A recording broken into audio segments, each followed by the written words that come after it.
Assalamualaikum. Hello. Welcome back to my channel. Cool.com. Channel seram anda. Sekali ini, kisah yang akan diceritakan adalah kisah-kisah benar yang dilalui oleh saya sendiri yang tidak sedikit pun rekaan di dalamnya. Jika anda like, anda subscribe, pasti saya tak ganggu hidup anda.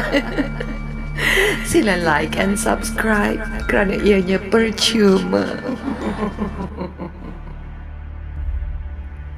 Seperti mana yang semua tahu, Pulau Pinang dijelajah British. Diserahkan kepada penjajah Inggeris iaitu British East India Company pada tahun 1786 zaman Francis Light. Terlalu banyak rumah-rumah peninggalan British yang ada di Pulau Pinang. Termasuklah rumah yang akan saya ceritakan ini. Banglo di hadapan laut yang indah, cantik, ombak besar, pohon besar di depan banglo. Dan banglo ini mungkin juga didirikan di tahun 1700 atau 1800. Dan ianya amat tua sekali dan terlalu banyak kisah-kisah seram yang saya survey, yang saya dengar dari penduduk-penduduk tua di Pulau Pinang.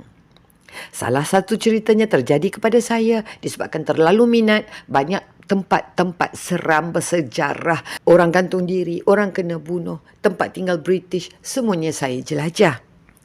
Dan waktu dulu saya tak rasa nak rakam sebab masa tu saya tak pakai handphone mahal. 2013 saya bekerja di Pulau Pinang, membawa orang-orang Arab, tour guide lah gitu. Satu hari saya berkesempatan untuk pergi ke banglo ni, tapi bukan mudah. Saya bertemu dengan seorang kawan yang sampai sekarang menjadi kawan saya, namanya Encik Malik. Ini adalah nama dia yang sebenar. Orangnya tinggi lampai, hitam manis, baik, orangnya peramah sangat. Satu hari saya dah berbincang dengan dia, lepas berkenalan dengan dia, saya pun cakap, Abang Malik, apa dia? Saya nak pergi satu banglo tu dekat Tanjung Bunga. Saya sebutlah nama banglo tu. Waktu tu ada namanya di depan pintu banglo tersebut. Hang nak pergi buat apa banglo tu? Macam-macam cerita dah. Macam tu. Aku takkan pergi lah. Aku takkan pergi. Aku tak mau cari penyakit. Hang ni tak ada penyakit. Hang nak pergi cari penyakit. Pasal apa? Dulu dah pergi banglo dekat Copton tu. Dah jadi cerita. Lah ni hang nak pergi banglo tu pula. Alah Abang Malik. Tolonglah teman saya. Saya suka menulis. Kebetulan waktu itu saya banyak menulis. Dapat upah, belanja dia minum, dia makan.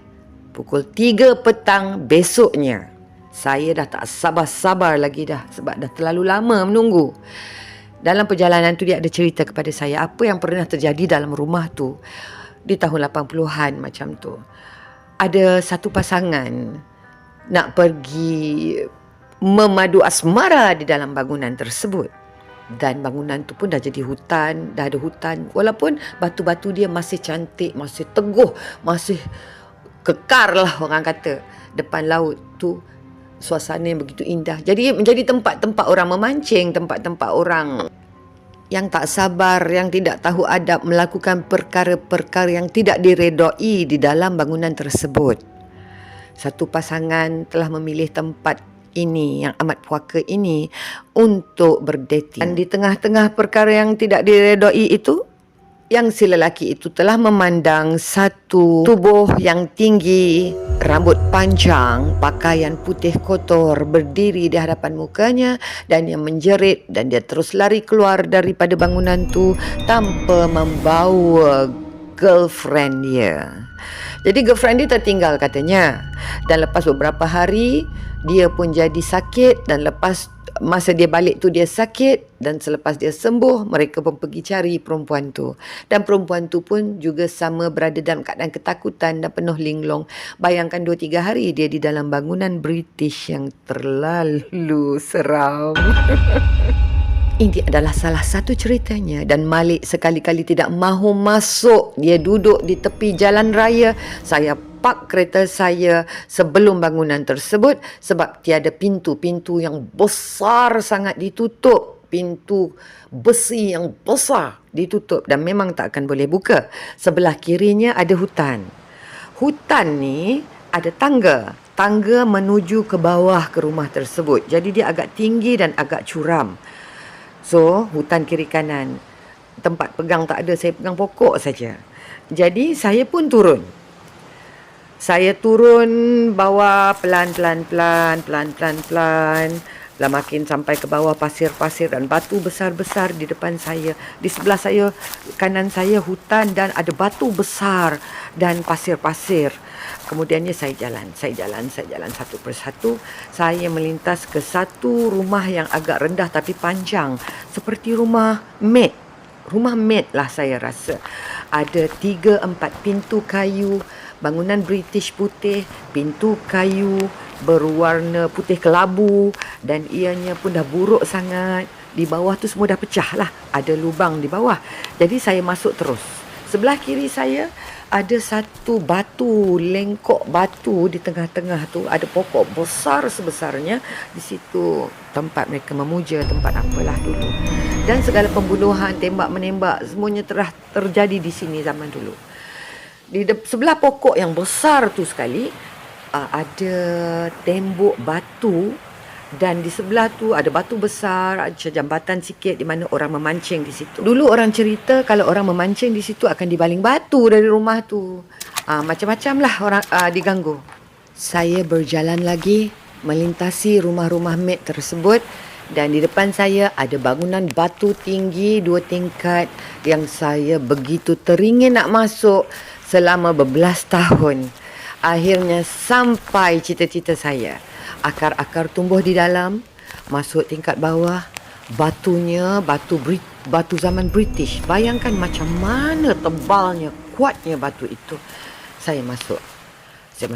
Di atas kayu-kayu jati ke mahogani ke, saya tak kenal kayu, tapi kayunya gelap-gelap tebal semuanya. Saya masuk ke dapur.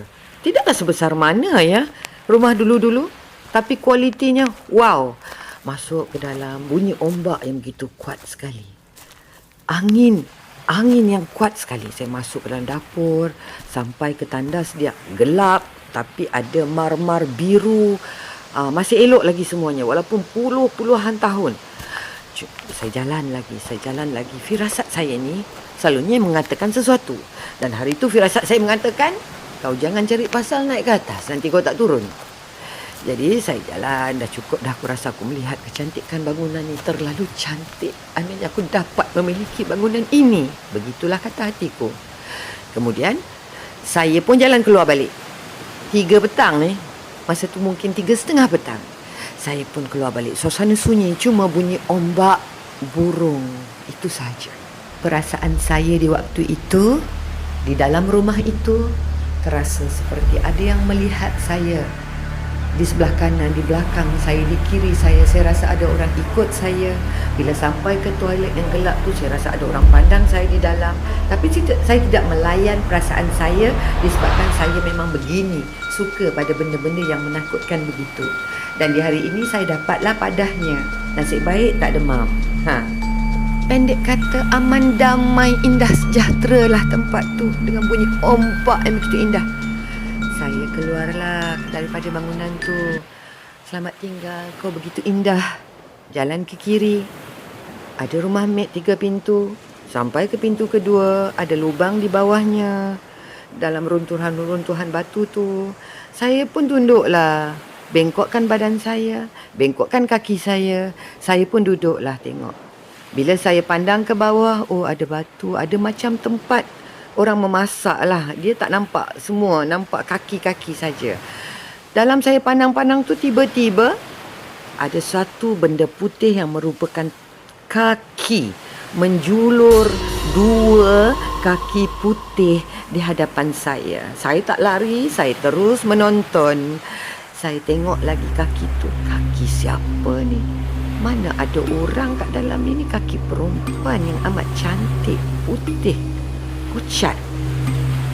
Tanpa saya takut, saya sudah A'udzubillahi minasyaitanirrajim. Abang Malik, tolong. Saya nak berlari keluar dari situ bukan mudah. dengan pasir-pasir yang tebal, dengan batu-batu. Bayangkan macam mana bacaan-bacaan saya pun tunggang langgang, dari ayat kursi dah jadi Fatihah. Untung tak keluar doa makan. Saya berlari-lari macam nak mati, lari menjerit-jerit nak naik tangga yang begitu tegak, dan saya hampir jatuh disebab dia tak ada tempat pegang. Saya berjaya tarik satu dahan-dahan dan tali pokok itulah yang menyelamatkan saya sampai ke puncak jalan. Abang balik, tolong abang balik. Dia keluar dari kereta. Aku dah kata dah. Hang pergi cari penyakit kat bawah tu. Aku dah kata dah. Nasib baik aku boleh dengar suara hang lagi. Kalau hang tak naik, aku takkan turun. Aku bawa kereta hang balik pergi panggil orang mai cari hang. Dia bising kat dalam kereta tu macam nak terangkat bumbung kereta saya. Abang balik, aku dah nampak dah Abang Malik. Aku dah nampak Abang Malik. Dua kaki berjalan kat aku. Abang Malik dia bukan berjalan, dia seret Abang Malik, tergantung Abang Malik. Pukul 3 petang. Dan itulah sahaja kisah yang saya kena di rumah ini. Bersambung di episod kedua dengan kisah yang lebih seram di Pulau Pinang. Terima kasih. Jangan lupa like dan subscribe. Kalau tidak, anda bangun pagi, anda akan berada di dalam banglo ini tanpa sedar. Terima kasih dah mendengar. Assalamualaikum.